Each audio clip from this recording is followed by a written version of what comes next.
Oh, I love it. Okay, Warren McGregor. Warren, Yes. how are you? Good. Good. Pleasure. So let's see the picture. Not much of an artist, but yeah, Right. I'm sorry. Yeah.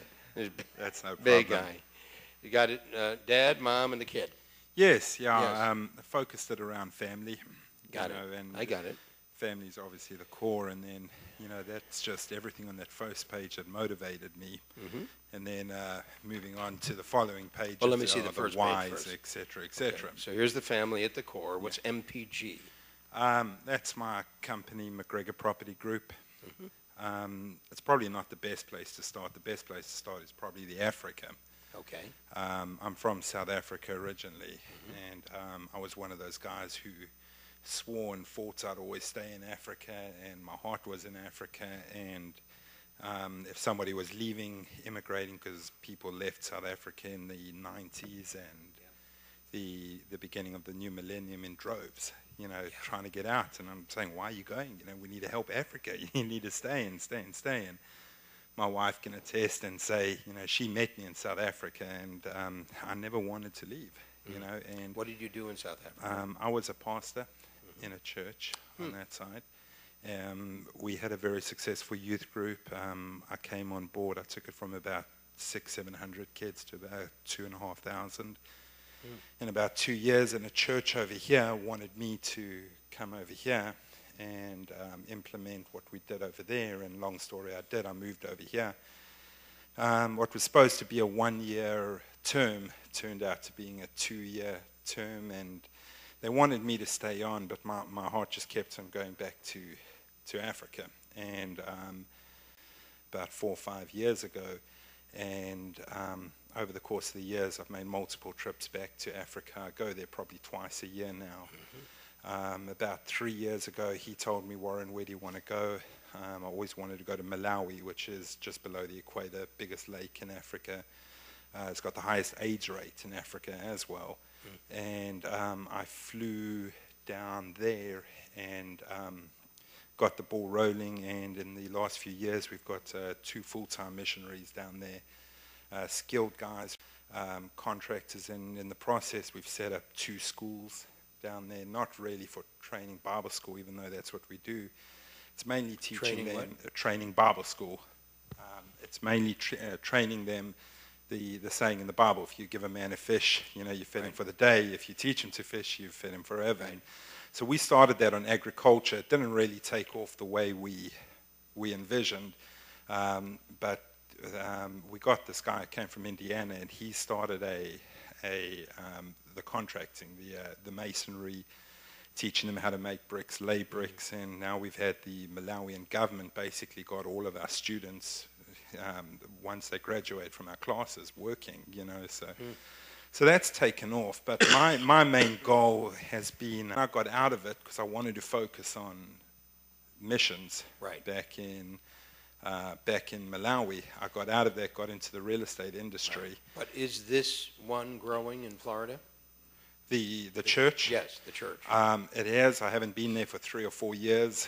Like I say, it wasn't, that was another man's vision, another man's dream, and I did what I could for him. And so the long and the short of it is, I got out of being in full-time pastor at that point, got into real estate, built up the company to fund all these excursions and our missions trips and the developments, etc., on that side of the ministry down there. And I head up from a remote site, I head up direct the ongoings in Malawi.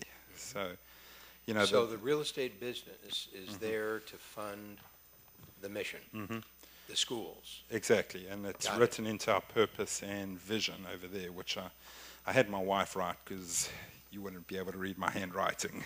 A highly successful team of real estate, mortgage, and development professionals following a detailed system based on the Google model of creating wealth, fulfilling clients' needs, and bringing foreign currency into the USA for the purpose of benefiting humanitarian foundations that are making a positive change in Africa and other third world nations.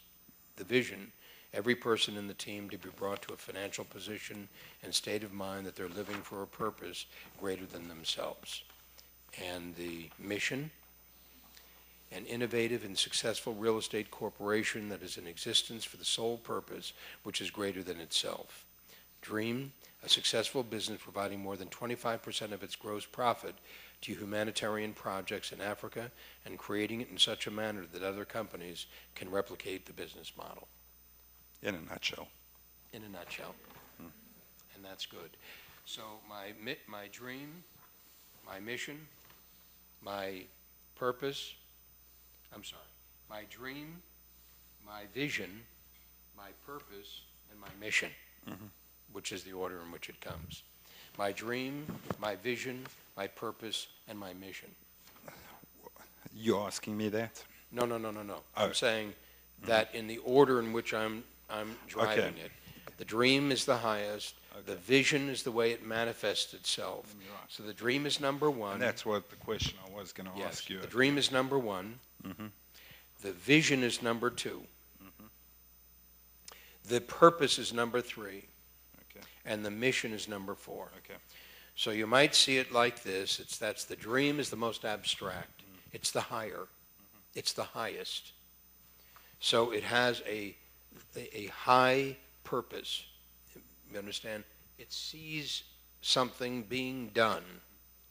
That is what moves you. The second part of that is you're bringing it into the world.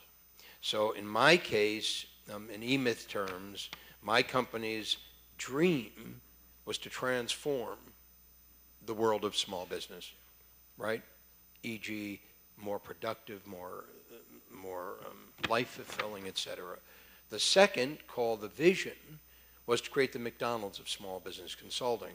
So the way I'm going to realize the dream is to create a turnkey company like McDonald's based upon a replicable system, right?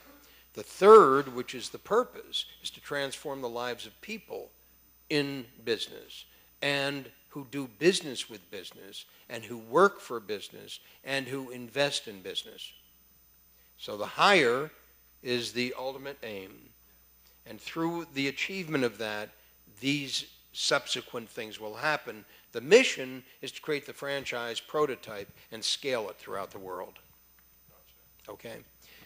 So I've probably got these written up the right way. I've just got to switch out probably the dream, the mission, and the vision in what I've got written down here. Yeah. So the dream, the vision, the purpose, the mission. Gotcha. So get those in order from the highest to the lowest. The mission is where it hits the ground, where the rubber meets the road. Yeah. Right? For the dream to be realized, I got to fulfill my mission. Okay. And the mission is where the action is. The mission is what you do every day. The mission is to create schools for children, to teach them skills that will enable them to create economic well-being, not wealth. Teaching them to well-being, right? Teaching them to fish. And in the process of doing that, they're now able to turn around and to contribute the same to others just like them. And in that being possible, it's like micro-lending. Yeah. Micro-lending had a vision of transforming people in poverty. The guy got the Nobel Peace Prize. Yes, the guy who got the Nobel Peace Prize. Right. Yeah, that's incredible, and that's what we want to develop. You down get there. that? Yeah, so we've already that's spoken about so it. the way in which you articulate that is critical. Okay. The way you because the articulation of that means, let me tell you what my dream is. I have a dream. Martin Luther King. I have a dream. John Kennedy. I have a dream. Albert Schweitzer. I have a dream.